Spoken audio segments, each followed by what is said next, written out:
mātou e whakorohimi, ono mātou o wadaki te tawi. Ei, neo koe hā, pure a au fuera. Wahi ahi ke taria, whai o whina ngaro.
Malanga o Sapate. O kore ke tarangata he mua i te ao, whaia i tō mama. Tā mō koe whainga māri o koe, whamanu a roa, o hea, e Faifekau e wahe ngā. I he pia koe. Mes Malanga to ia me me Gospel of Jesus Christ. Ono hikito ia Matthew. Ni mahe. E koe o fu ma fa o vesi. O koe ia ngahele koe ni. Tu behena ho fei lau lau he ve e korita. Ia ke more o whakarelei. O kāinga. Ia ke toki hapa. Whai o fei lau lau. Tuku behena ho fei lau lau i he ve e korita. Ia ke more whakarelei mo ka ho kāinga. Ia ke toki hapa. O whai o fei lau lau. Ili ua e tau mua ku wharea ia o he. Pea ke tuku ho mea o whahe ve o rita. Ka ke aru o to mua whakarelei mo kai. Ke toki whoki mai o atu ho mea o whahe. I o tua. O tui plawa pe tau whanau o mui mui he. Lea whakatongaga. Proto pepe to koi. My text is St. Matthew chapter 5 and verse 24. It says, leave your gift therefore before the altar and go. First to be reconciled your brother or sister, and then come and offer your gift. Leave your gift there before the altar. Go.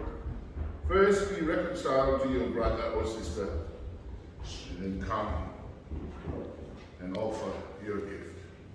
Kainga ko fotu ke whamaunga kei ki o poe o tānu pe mai o tau tawa o whanelei. O tau tawa o whanelei. My family, our call is to reconcile. Our call is to reconcile.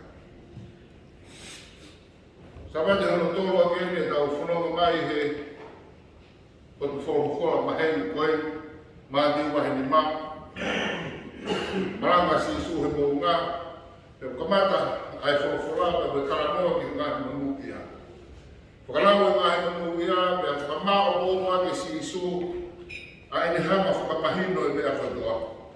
Neo, ko toa pe e ngāhi whaikata, o hara whanonga. Au tatari mai o mou totongo, i he pure anga o herokai. Sapate ia na tau kamata aki, e tau huu mai o mai Malanga hai mokunga. Sapate ko si, lawe ne soniki he maasi maa, e moi maa, e taranoa amātiu ke mauinga o rao, e moe mo ui maa noni. E koska maa pōpo koe, amātiu i he wahe koe ni, koe ne pehe mai. O ako naki e mo ui maa noni, e moe pure anga o hewe. E koe ni tala mai, ka pau he kai laka hake o mau maa noni, he maa noni a skawa i me moe whāresi. I kai ki mō tōku, e pure anga o hewe.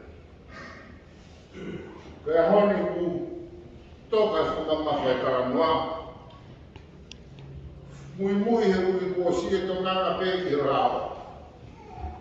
Ka ku whakawherare i rao, mui whakahino a si isu, pe tokanga si isu, ke whakamamawha e ne whakamamaunga, i tōunga mō ui me peana o mō. Koe tawhe e karanoa he uki kua si, o ki au niriki ake a hono. He urawe whakapatonu ai karanoa aia he ngahi kuku i lao. Oua e whakapō. Tō mai e me whakaukau, pe me whakau e homo furu i tupu hono ono. Oua e whakapō. Tā mai, oua e tono uno. Pea ku haa mai ki ai taranoa koe e le sone a honi, ai veti marika, pea me nofo mai. Ko kuku hono fitu ia, Faifekau Sitenitoni. Faifekau si e taranoa amati upe, pele taranoa ai ke fuakawa. Ai o te hanga whakahoko, a whirawe i a fuakawa, pe o te taranoa e kuhiwa o fuakawa, o Faifekau Sitenitoni, o ana ki tu ko whakamoani no ki ho kawangaraki. Pe ko taranoa e a hoi, pe tase mea e taranoa, ko uaki me a pepana e whai si su, e ne uaki a konaki, moe ne uaki Faifekau. Ene pehenga. Tuku hena ho whi lau lau he o i tā. Mone. Whanere ho kāina. Taki haka. Taki toki haka. O atu ho whi lau lau. O e Malanga ia. I hoa tā. Mahoinga a he reisoni koini i au whakatonga. Ayana hana e mātiru o whoko tuku mai i taranoa koini. Anga mātou whinga te tāra wari mo oni o omi whatāpāra, ko taimu ko tau rāua i taranoa, e a mahino ke tau whakaukau mo tau ata mai. Mea mo ka maranga ni le kasi isu pe umaranga, tau maheni moia, pe maranga ni mo unga. Ka tāra wari mai mātiru whatāpā koini.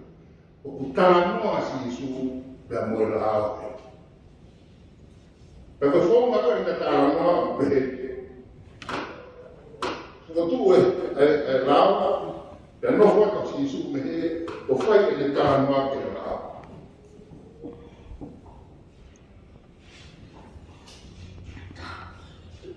Peko nahi, pe toki whai a mo whakaroa. Ai ana lao pe mo tuhifu mehe tu whakaro, e moe lau me natura mo whakanaka o ku whai si isu. E koe whotunga koe tara noa koe. E ne mō whanau ne whora atu e pēa ko si isu. Ka o karatu e apa. O skara mai. Na e whora mai aki e mātua ka mai si isu. Ka o karatu e apa. Pe koe natura e te o tara noa aki koe ni o re soti. Mea mo koe maranga mai si isu. Ka maria no hana māti o whorahi mai.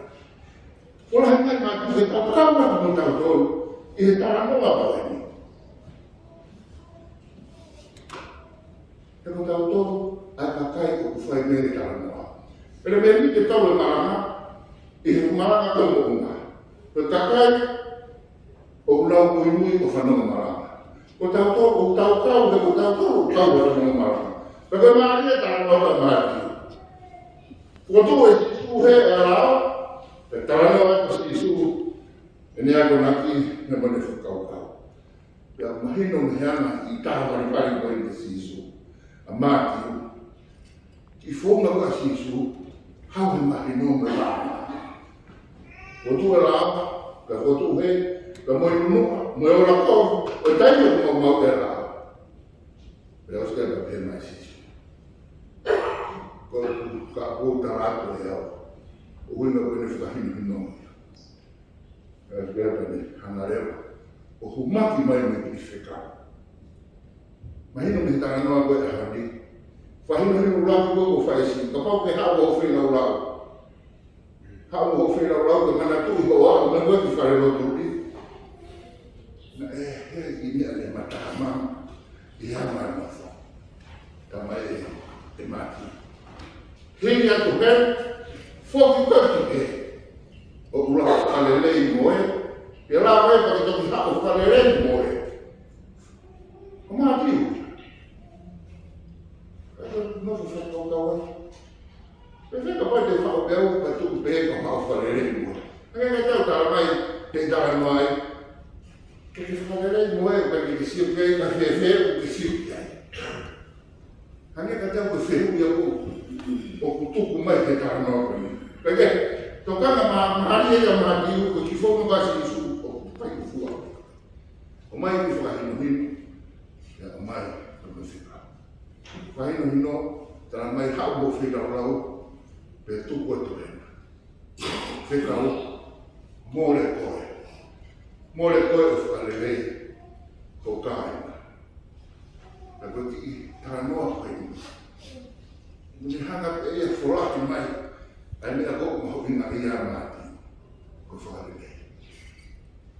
Me ero whenga si su ke tala noa koe. O mai, ke whanongo ke ka kai oro. I he whakataha o e fu Malanga koe ni mu tauto. Te toa mea mahina taha. Koe whakarele. Koe whakarele. Koe whonga whakasi i su ka ai. O whaoloto i whakarele. Ai mea mahina ni toro. Ua ki, tene hanga ta off e kau whanongo. Mo kau mui ko sisu. Te ria na a ia tōhata te whanutana.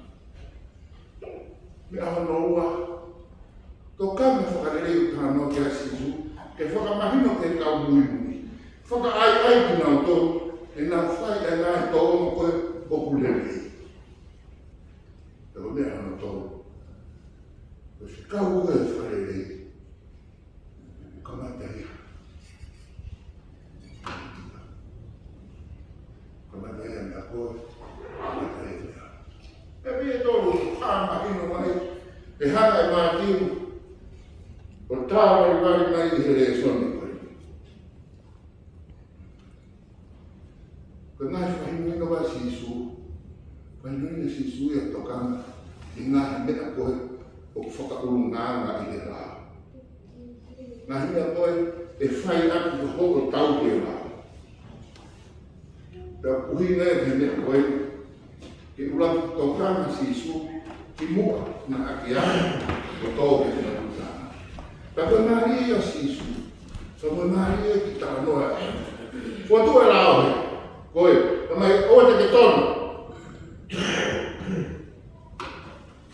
Kasu kea patara, me ka ke ka tono ka mea e whai ia koe.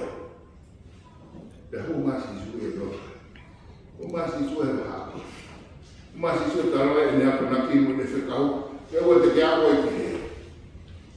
Koe rao e, ta hua sisu na tohe te tāwhue na kia na. Ta koe maari e koe sisu, o ku mua mai e sisu ia. Mua mai e sisu e tau kotu mai e sisu ia te koe. Whiria na mama ho tau wahe, ka tau wahu e te tō, ke whatu tāma, ke tau tō hati ma. Maari e sisu e tara no koe ni, o ku mua mai e sisu. Tuko e rao, te koe tau ea. Ta ku mua mai e sisu roto, ke ahu ki tau tōno. Te ria, na whakatamaki, o tau tōki. Na tau tōki. Maria e tara noa e honi.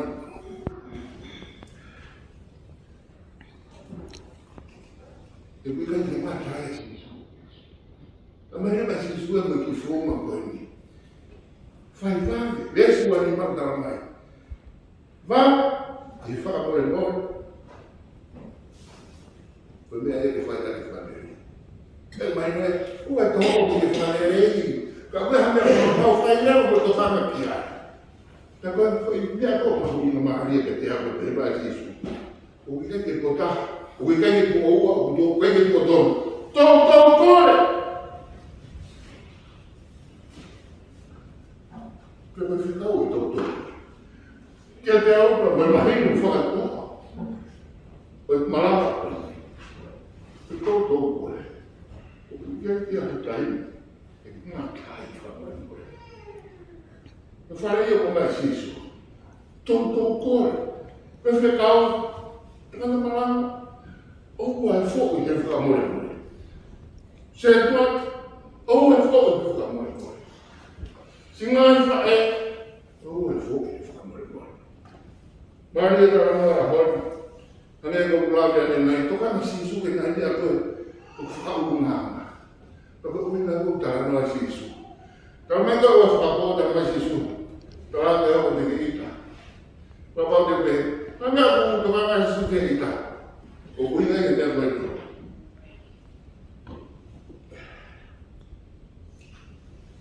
Na mea toka mai sisu ke ita. Ke te au, mo i Malanga, uina e toka mai sisu ke ita. E koe ita ko mea huri. Ta kono mahi huri o kutu. Ta kono matu tāmaki, te koe huri o kō. Whakaka sisu, e tāmate te tahi e huri kōi, Te ita nā ki tōkia. Sia ki toka mai kina ki tau tōre sisu. Te rea ngā tau au ki whatu tāma ki he, e ngā sisu e he. Te ulau tāma te e hui.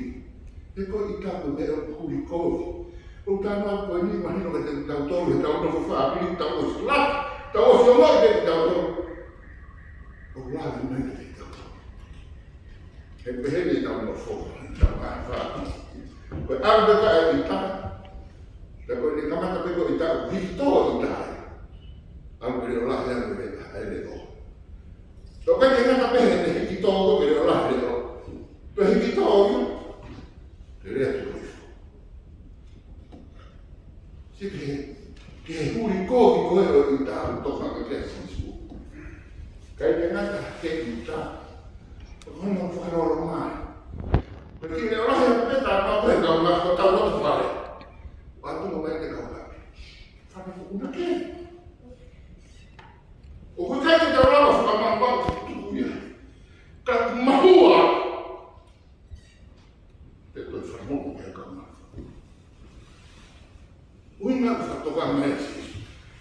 A honi ko tau mahene mo mea ka Facebook. Ka kai toko la. Mō me ngeti e nau i tā. Kai ke au he nau Faifekau koe pāte. Ua ki mua e te Facebook. Ua e kia hano i tā i lo ka atoa e nana. Uhi mai e tā mai si su. I mua kai te ke tō. Ke tāmata, ke whakabō, ke tāmata tangata. Ua tuka nga koe te mahule i hō ki tā. E kai kai te rawa pule e asi. E tuku e asi. Toka nga si su ke te ki whatrano wa koe ni. Te ni hanga humaki mai whakau. Whakaroroma taha e wha. Ita o pehenia. O hore peo maari hake ia he. Ita pe e tamai. Te koe ita e wha e. Te pehe i maari hake pire e. Taha e kama si maari. Ita e wha. Te koe ita e o whiwhinota. Aine maari moine. O hore peo te hiki hake. Ai re ai oke. Hoko te hoko te mai. Te koe i te hoko ki ho o whae, se ke tuku ai ita. Kua koe i ta masi i na uhinga ita. Pe fusi mai e koe, ai ta mai, fusi mai koe whae. Kena whaurunga taha. Te koe ne o sikano e kuia. Kai tara o kuare o hange koe ni koe. I kōki koe, mui mahu ina toka nga si su. Te ulaki lawa o mapureki. Ai ita. Tau mahi mei tau tau me tā noa. O te rita mu pāti se pā. O tuku e lao. O wana ki tōna. Tau pai te tau te whakafoki tau mana tuki tāre noa te rita mu pāti se pā. Tau mai whatoka kone whai sisu. Tau mai ho sio. Tau mai ho sio. Mas te apea, tau oskino pe tau tō, ai tāra noa koe mono i pā. Ka tokana si su, te koe sio, ka mata ia hila. Ta koe e kai niu te. Ke, i hila ke, siu ke. Ta koe rau me kai niu nau sio. Sio ia, ta koe para kana fia, ka ia, sio, a ti whakau kau, koe ata mai. Me haru koe e si tō au kere. Me haru ia kōko o si o. Au rea tahe pe kei mai ukea. O ukea aru ma pēne si o. Me koe me eo toka ngā si isu. Tō kama ke si o. Me koko si o. Ke te lawa ke tafunaki hori kōki koloto. Me ene si mo uhai a te ika.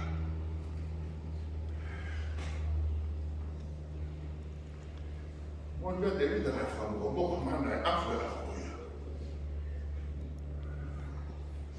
Ia ki e o hapa pai e ruia te rita sioka, i mai o sioka e. O ke kamata rua, o skiri ki hata pai ta whapani.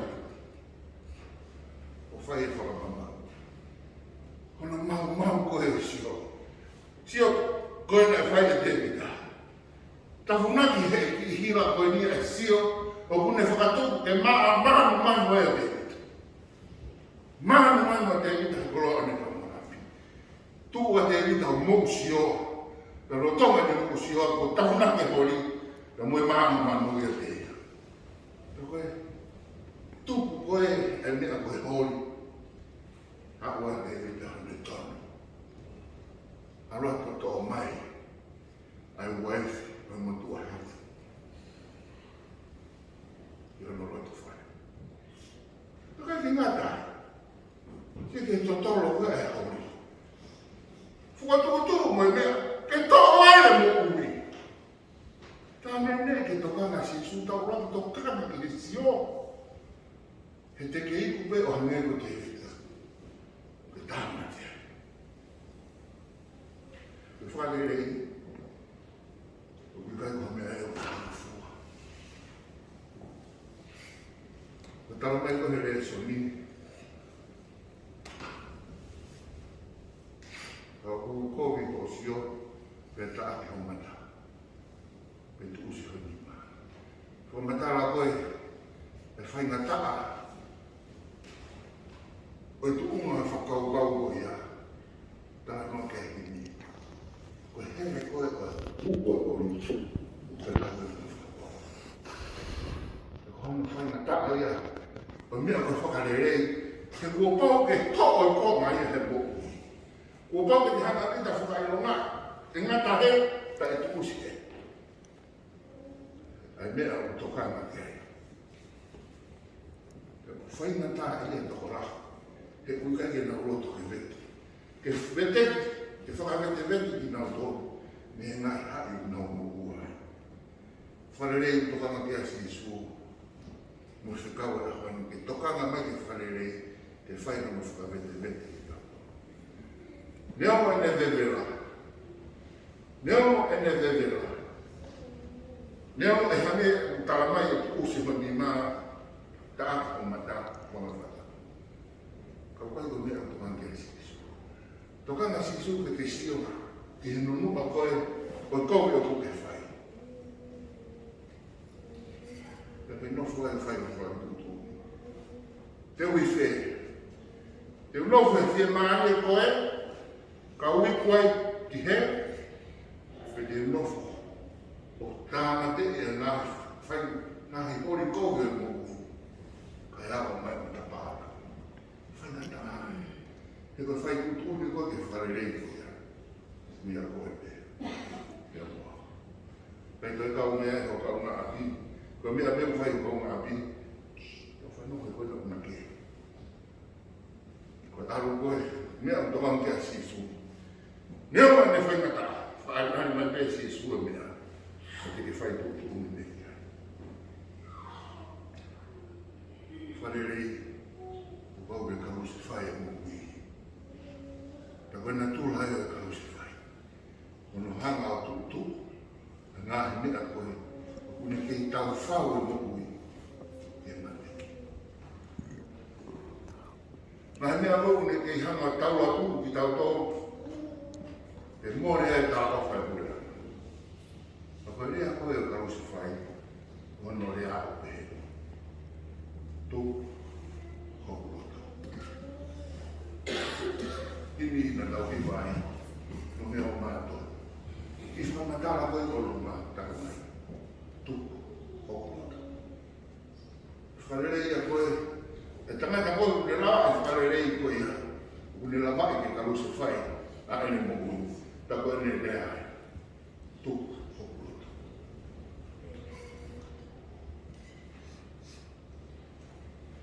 Koe ne tara roto, une hanga o whakamatara e ini na tau whai. Ka toko e kuamana. Kapu me na fie whai. Fuku pe wahi ahi ke taria. Whai whunga. Hono rawai. O here uho e kori.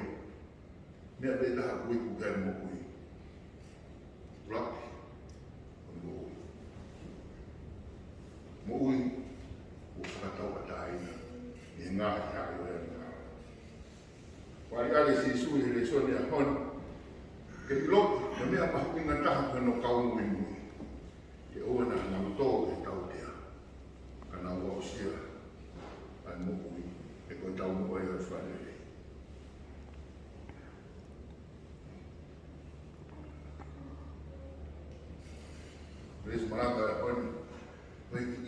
Maria.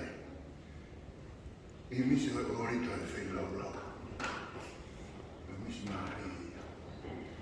E kohono Maria, e tau maheni mo orita e tu whahoro whakua kama mutua.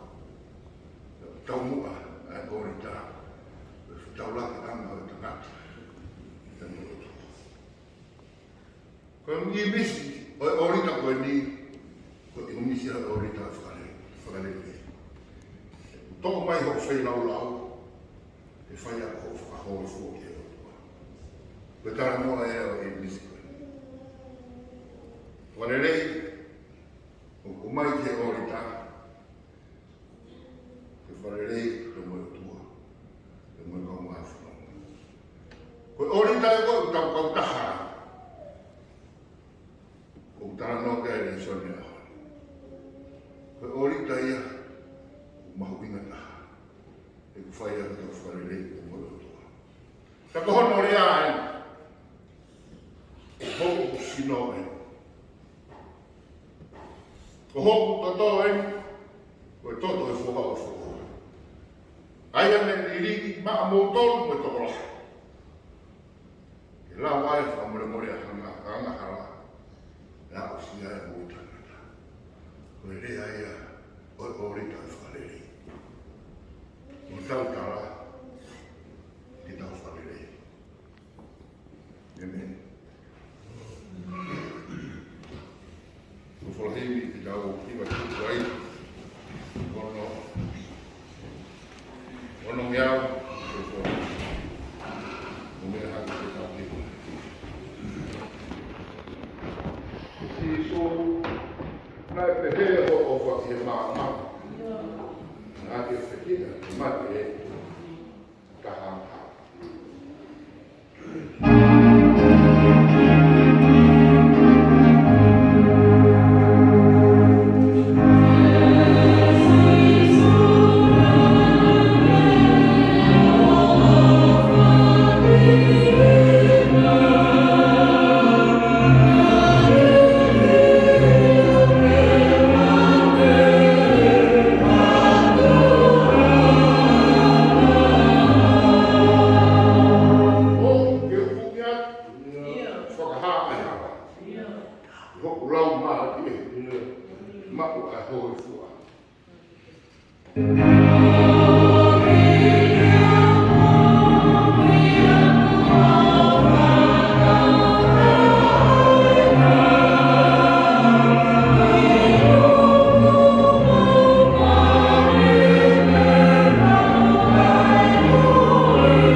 fui lau, ke moi, to mua whakarote, ke toki ha, o ati ko fui lau. Koe whai te whito ia o e mau lotu whakamore i a hon. Koe ui e mau papu noa pe, e whai noa pe, a e mau lotu. Kei kai te mau ino, o ku komi ia mai o mau mai kaunga a pi i e mau ama whai. Ka mau ama napi pe ki mau tonu. O ku tonu, ai mau whawhi angai. Kai whawhekai pe a mau mai no tonu. Nei kai te ke tuku si su ki mau tonu. I he kai malanga. Ka ke koko mai koe. Koe whenau. Ki ai haunga anga o ki mau tonu whahinga whahinga. E koe mea pēa o mau whia ke whai atuai e whawhekai. Ke ui koe mahino ke te ki mau tonu ka ne kai o ua. Ai tomua ofa mai ai a whiona ke te ki mau tonu. Ke i kai te iai ha amanaki ana i a koe whaneni. Ke koe mau whawhekai. Ke mau whamaro e whamaro sisu. O whai e koe whaneni. Alo sisu, o fua e koe mautia. Alo sisu, o koura ki mautonu, ki mautamu a fua ki a kioni. Ki o wholofora i a honi, koe mau whawheta i te. O miai hono me a whai ona, ki i kuna ai whakarelei, koe a whiona pe sisu. E unga ki ai mau ngāhu. E tua e mau whawhetaia koe mau koroa. Mau lotu mai ta mai o eiki. Koe Faifekau. Ko ui e a whiona ia te mohano ki whanamiri. Amana ki e ki nau whokia. Sia tau tai i muke kaharu. Koe mau lotu i e o tua whamori pifo ho lau ngāwe. O tā ki mua i he whanonga e whai. Whai o nau whanato lahi. Ka mai o eiki, ka mai o mai. Koe mau lotu i e o tua whamori. Kau mo ki nau tō. Tā ki mua pe ai a whiona. E tupu ki nau hui mui ai. Kai kuna ai whatomia o ke ruki nau tau ki ai. Tā kua kia i he ngoi, koe ne tuku pā, koe mau whakawhekai e o tua he mau tui. O whautonu pē, ai wholofola ai a honi, ka moni o ui, o kune whenga ke whakakatato. E ke koe mau roa tui ko auma ai wholofola. Ke se koe tā kai mai, toina o sias. Ke mau roa tui, o ioti ko mau ngāhi o tō. Ke mau tō mua whakanelei. Ke mau mau he tau ngā pi. Au tō ioni. O whai e mau rotu, mau kōke a whiona. Mau amanaki mo kua me rie ai. Ke inasi. I he mou i kai ngata. O ke ke mou. Mau atua ki mau tō ke kaloni a hoke resi.